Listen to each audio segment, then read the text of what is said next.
Greetings, ladies and gentlemen of the freaking internet. Yes. This is the Fat White Knight, as always, coming to you from another episode here where we are doing weekly episode content. One episode per week every Sunday at 3 p.m. Eastern Standard Time. And I think that has been going pretty well. It allows me to get a lot more done in these episodes, and to me, that helps a lot. Granted, I had a lot of fun doing all of our daily episode content, but I will agree these are much more digestible due to the sheer number of cuts that we do to them. And basically take 6 or sometimes more hours of footage, condensing it down nice and neatly into about a 20 to 30 minute episode.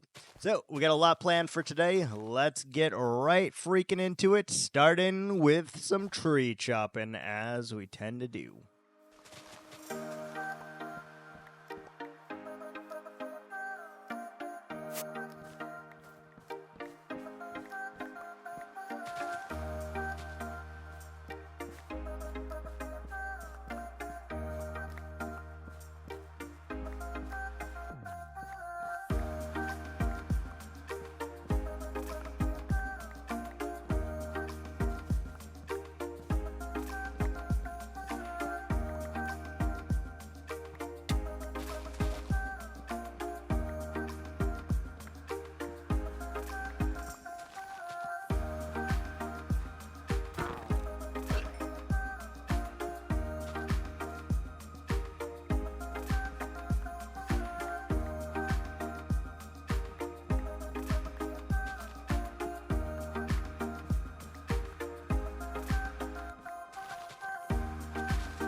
Sure, if you guys can tell and really appreciate just the sheer magnitude of how many trees and shrubs and vines and leaves that we are chopping here.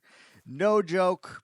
Through the course, you guys can't tell, but through the course of those 3 episodes, we're looking at about 3.5 hours of chopping trees, of getting rid of leaves, of harvesting and collecting leaves, killing this forest here, getting rid of our dark oak forest, getting rid of our mangrove trees to get the leaves, to get the wood. The amount of sheer willpower, I will say, is unfreaking parallel. And I will tell you, it's never enough. You'll have to collect 6 to 10 hours worth of supplies in order to have a shot at completing something in a good time. Because, let's be honest, if I run out, I'm not going to run and just grab some more. I'm going to move on to a different task simply because I'm too annoyed of collecting the same material that I just need a break from it. So I'll go and collect other materials. I'll go work on things that I actually have the materials for instead of having to consistently and constantly grind for those resources. Literally, we're showing just a tiny fraction of the amount of trees that we actually got rid of here. But I just wanted to kind of put into perspective all of the grind work that goes unnoticed. Now, if this was a Good Times with Scar video, he would have done all of this off camera. All 3 or 6 hours, however many hours it took him to grab and gather all the resources that he needs, that all would have been a 1 second, okay, we have the materials clip. And it's impressive and audacious because, my goodness, that is so many resources. I know they do this for their job and they don't have a set schedule or anything like that.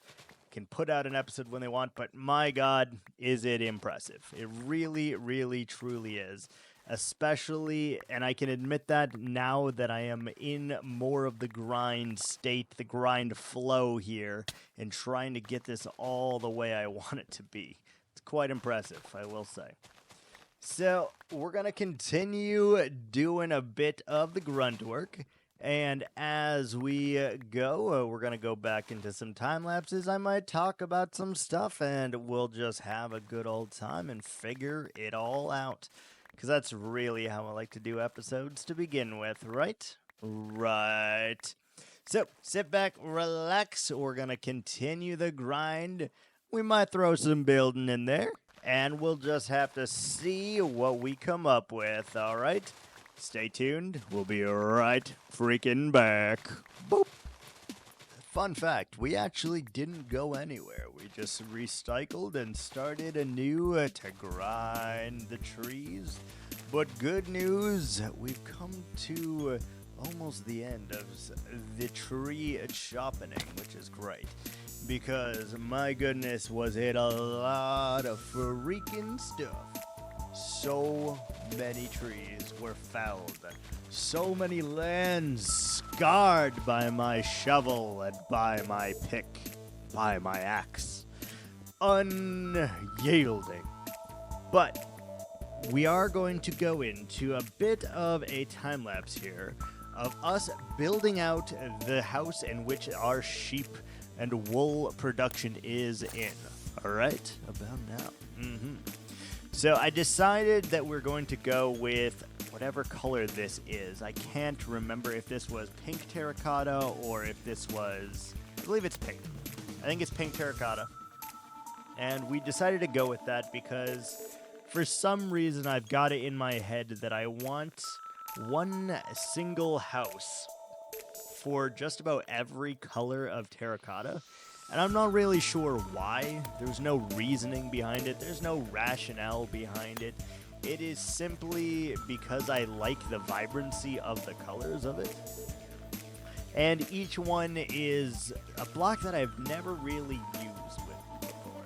I've never played too much with them, and I kind of want to see how it looks, especially with all of these straight lines that we have of our houses. Now, we are going to have to detail the living crap out of these houses because of all the straight lines. If you don't, what happens is they will become extremely repetitive and it will not work in our favor. And that's just not something that we can do full-heartedly, right? So I just feel compelled. I was like, the sheep have been out in the rain for so long now. We need to give them a roof. We need to give them a building because I need to know what is going on here, what we're going to place here, and how it's going to look. I think that is extremely, extremely important. So now I've decided to start adding where the pathway is going to go. That's that first carve out we just did right there. And it's all really, really nice, I think. So we're trying to give this some character, try to bulk out the roof a little bit more, and kind of do a steeple-style roof. And that allows us to have ease of operation if we need to add a chimney, if we need to add a little bit of window action. We can easily and accessibly do that, no problem, with a steeple-style roof like this. I think it looks really good.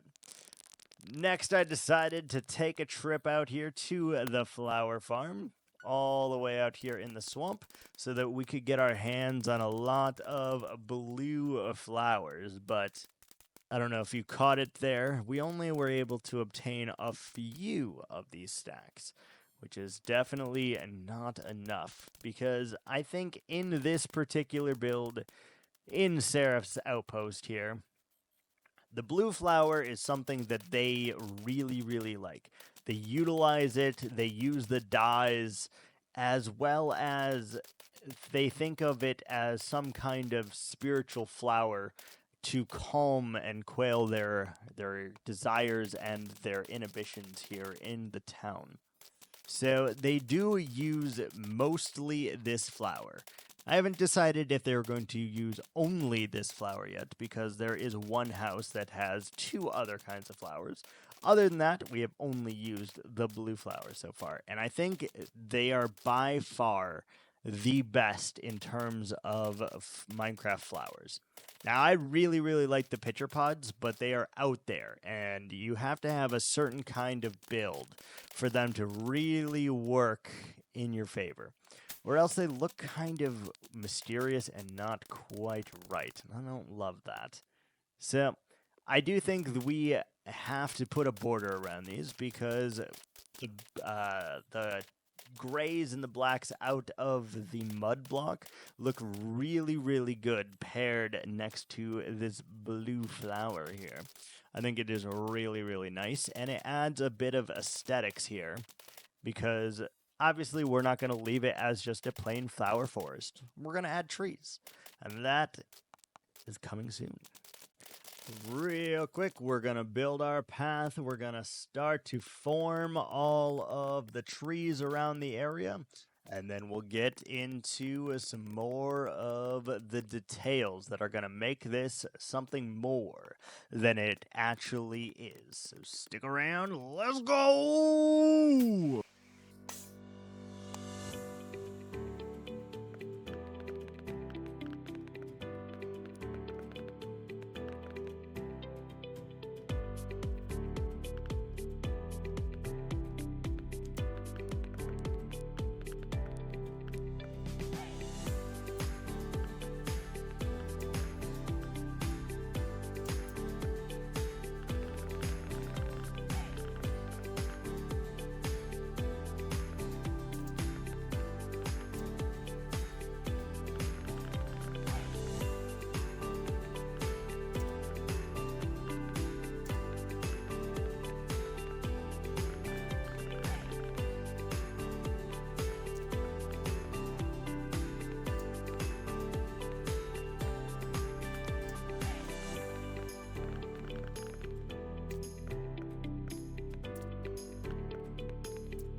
looking out over the horizon, I am really digging this place. You can see all of our pathways, you can see all of our trees, our flower field over there in the distance. Ugh. Everything is starting to look really, really good. Though I must say, it has been a long time to get to this point right here. Just taking a look around, seeing what we can add, what we can continue to do to further this.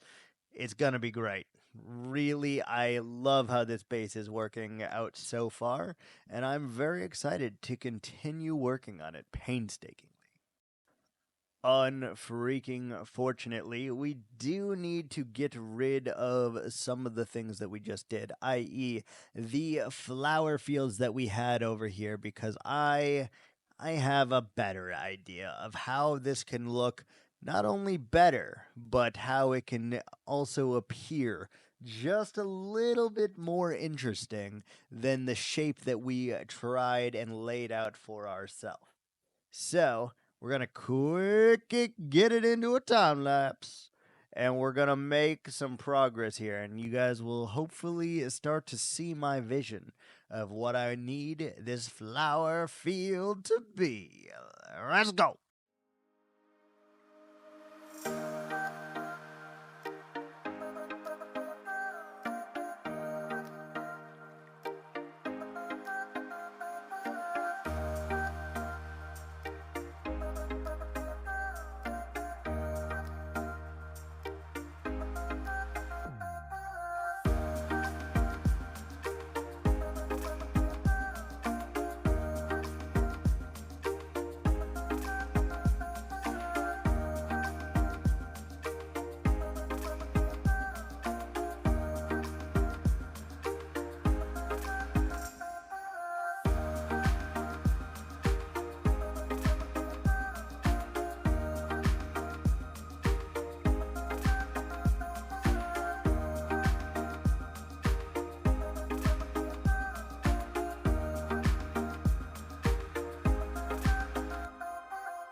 And super fast build mode, yes. So what we've done is we've made a large amount of different levels outlined by the mud. And I think that's going to give us our base here where we can have a nice situated pattern and make things as neat and weird as we want them to be, while also being able to display a variety of different heights and Y levels, and thus making it slightly more interesting. I think it came out really, really well with what we have so far. Obviously, there is still so much more that needs to be added to it, but I genuinely feel that we're doing something right here. That is for sure. Just a moment here, you'll get a bird's eye view of how it will look. And you'll see all of the jagged edges. You'll see all the different views coming into focus now. All those different heights, those different shapes, all of it beautifully paired together. But what's going to make it even more interesting still is when we add the blue flowers into the mix and add some of our details to it as well. But that will not be until next episode, I'm afraid, because it's taken us about 10 hours to get to this point right now. And that's going to do it for me today. Thank you so much for watching, guys, and until freaking next time, ciao.